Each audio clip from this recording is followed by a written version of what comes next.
سکتے، اس لیے کہ سب سے پہلی شرط ہر فیلڈ کے لیے علم ہے، تعلیم ہے، اور علم قرآن اور تعلیم قرآن۔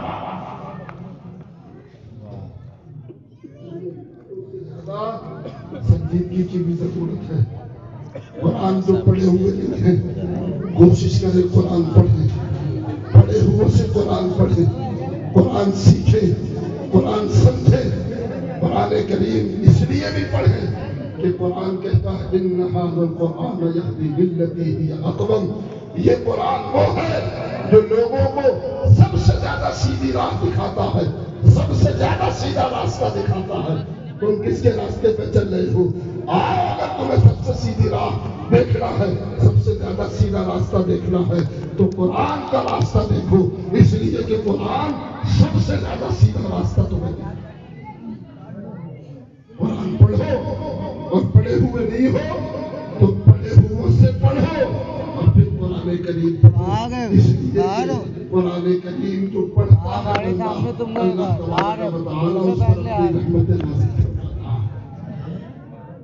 آج حالات بدل گئے، لوگوں کا مزاج بدل گیا، رات کو 2 بجے 3 بجے تک جاگنے کا رواج ہو گیا، اور صبح کو 10 بجے سو کے اٹھنے کا رواج ہو گیا۔ میرے پیارے، حدیث میں تو مصطفیٰ نے فرمایا تھا کہ اللہ تبارک و تعالیٰ کی روزی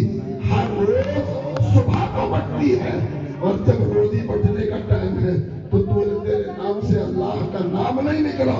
اللہ کا ذکر نہیں نکلا، جب تو نے فجر کی نماز ہی نہیں پڑھی تو تیری روزی میں برکت کہاں سے آئے گی، تیری روزی میں خیر کہاں سے پیدا ہوگی؟ اس لیے اپنی روزیوں میں خیر و برکت کے لیے صبح فجر میں اٹھو اور جا کر جماعت کے ساتھ نماز پڑھو، اور وہاں قرآن کی تلاوت سنو، اور خود اگر پڑھے ہوئے ہو تو نماز پڑھنے کے بعد قرآن کی تلاوت کرو، اور پھر اپنا کام اسٹارٹ کرو۔ انشاءاللہ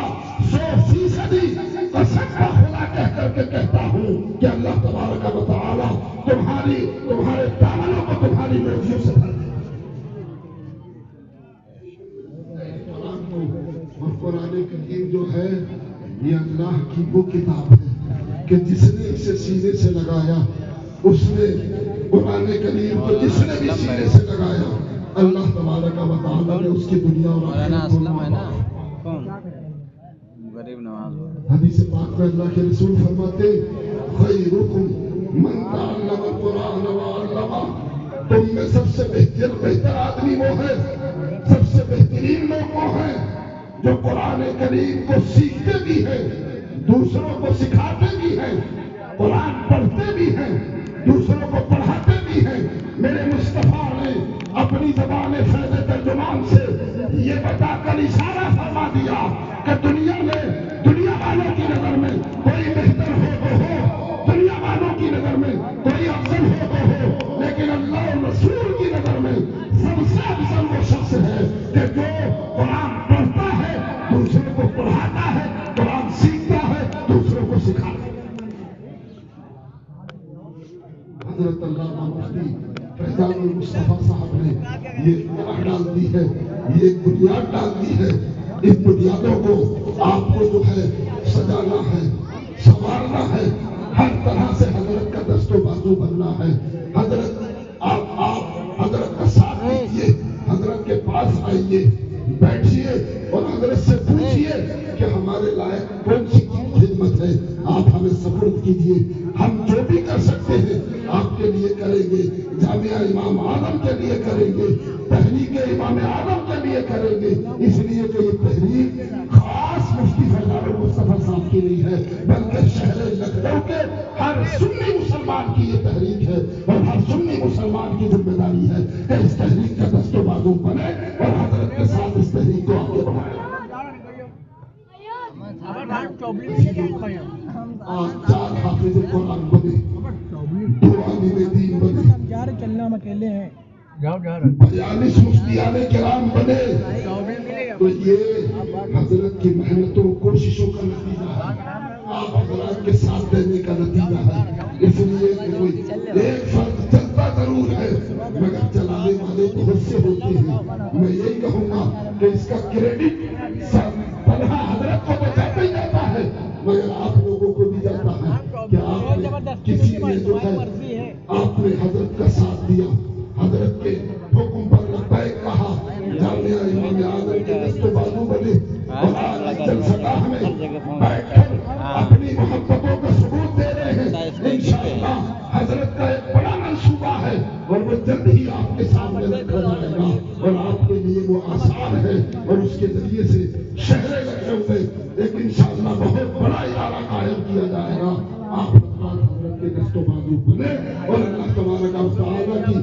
رضا کے لیے، رسول اللہ کی رضا کے لیے خالص اللہ رسول کے دین کا کام کرے اور کسی پر احسان نہ ہو۔ یہ قرآن کو گھر گھر پہنچاؤ، خود بھی قرآن پڑھو، اپنے بچوں کو بھی قرآن پڑھاؤ، اس لیے کہ یہ قرآن تمہارے لیے نور ہوگا۔ مصطفیٰ جان رحمت نے حدیث میں فرمایا، ایک حدیث میں آقا کونین صلی اللہ تعالی علیہ وسلم نے فرمایا کہ من حفظ القرآن وعمل بما فيه ألبس والداه تاجا يوم القيامة ذوءه احسن من ذوء الشمس۔ آقا کونین صلی اللہ علیہ وسلم ارشاد فرماتے ہیں کہ جس نے قرآن یاد کیا، جس نے قرآن حفظ کیا اور قرآن کے احکام پر عمل کیا، اللہ کے رسول فرماتے ہیں اس کے والدین کو قیامت کے دن ایسا تاج پہنایا جائے گا کہ جس کی روشنی کے سامنے سورج اور چاند کی روشنی پھیکی پڑ جائے۔ دنیا کمانے والوں، میں اس کا مخالف نہیں، آپ کروڑ پتی بنے مگر آپ کے کروڑوں سے دین کا بھی کچھ فائدہ ہونا چاہیے۔ آپ ارب پتی بنے مگر آپ کے اربوں سے اللہ کے دین کا بھی فائدہ ہونا چاہیے۔ آپ جو بھی کمائیں اس میں اللہ رسول کے دین کا حصہ ضرور رکھیں۔ اس لیے آپ کو یہ کرنا ہے، جامعہ حضرت امام اعظم ابو حنیفہ کا دست و بازو بننا ہے، حضرت علامہ مفتی فیضان المصطفیٰ صاحب کا ہر طرح سے آپ کو دست و بازو بننا ہے، اور اس تحریک کو انشاءاللہ شہر لکھنؤ کے ہر سنی مسلمان کے گھر تک پہنچانا ہے، اور انشاءاللہ یہی اعلان کرنا ہے کہ یا رسول اللہ حشر تک ڈالیں گے ہم پیدائش مولا کی دھوم، دم میں جب تک دم ہے ذکر ان کا سناتے جائیں گے، دم میں جب تک دم ہے ذکر ان کا سناتے جائیں گے، خاک ہو جائے گا دو جل کر مگر ہم تو رضا، دم میں جب تک دم ہے ذکر ان کا سناتے جائیں گے۔ یہی کہنا ہے میرا، رہے گا یہی ان کا چرچا رہے گا، بڑے خاک ہو جائیں جل جانے والے۔ اس لیے امام احمد رضا فاضل بریلوی کے مشن کو عام کیجیے، اس کے دست و بازو بنیے، سنجیدگی کے ساتھ پانچوں ٹائم کی نماز بھی آپ پڑھیے، اور پانچوں ٹائم کی نماز کے ساتھ خود بھی دیندار بنیے، اور جامعہ امام اعظم کا ساتھ دیجیے، اس کے دست و بازو بنیے، اس تحریک کے ممبر بنیے، اور انشاءاللہ جو بھی آپ سے ہو سکے اس تحریک کے لیے پیش کیجیے۔ انشاءاللہ وہ دن دور نہیں جب ہر سنی مسلمان کے گھر میں جو ہے عشق مصطفیٰ کی شمع روشن ہوگی، اور علم دین کا چراغ جلتا ہوا نظر آئے گا، علم دین کا چراغ جلتا ہوا نظر آئے گا۔ اس لیے میں یہ شعر کہہ کر اپنی بات کو ختم کر رہا ہوں کہ اعلیٰ حضرت امام اہل سنت فرماتے ہیں، اے رضا ہر کام کا ایک وقت ہے، دل کو بھی آرام ہو ہی جائے گا۔ اس لیے وقت آ چکا ہے، آپ لوگ کھڑے ہو جائیے، دست و بازو بنیے، جامعہ امام اعظم کا ساتھ دیجیے، قرآن کریم کی تعلیم کو عام کیجیے، قرآن کے حافظ بنائیے، اپنے بچوں کو بھی جامعہ امام اعظم میں داخل کیجیے، حافظ قرآن بنائیے، عالم دین بنائیے، مفتیان دین بنائیے، تخصص فقہ یہ اسلامی علوم کی سب سے اعلیٰ ڈگری ہے جو آج 42 طلباء کو جو ہے پیش کی جائے گی، اور انشاءاللہ وہ جب پھیلیں گے پورے ہند و پاک میں، اور جہاں جہاں بھی ان تک ان کی رسائی ہوگی تو انشاءاللہ علم کا چراغ جلے گا، روشنی ہوگی، اور اس روشنی کا کریڈٹ اور اس کا ثواب آپ کو بھی ملتا رہے گا۔ یہ ایک ایسا ثواب جاریہ ہے، ایسا صدقہ جاریہ ہے کہ آدمی دنیا سے چلا بھی جائے پھر بھی یہ ثواب اور صدقہ جاریہ برابر جاری رہے گا۔ اس لیے آپ ساتھ دیجیے، شہر لکھنؤ میں انشاءاللہ سنیت کا کام کرنا ہے، پیغام امام احمد رضا کو عام کرنا ہے۔ آمین، وآخر دعوانا الحمدللہ۔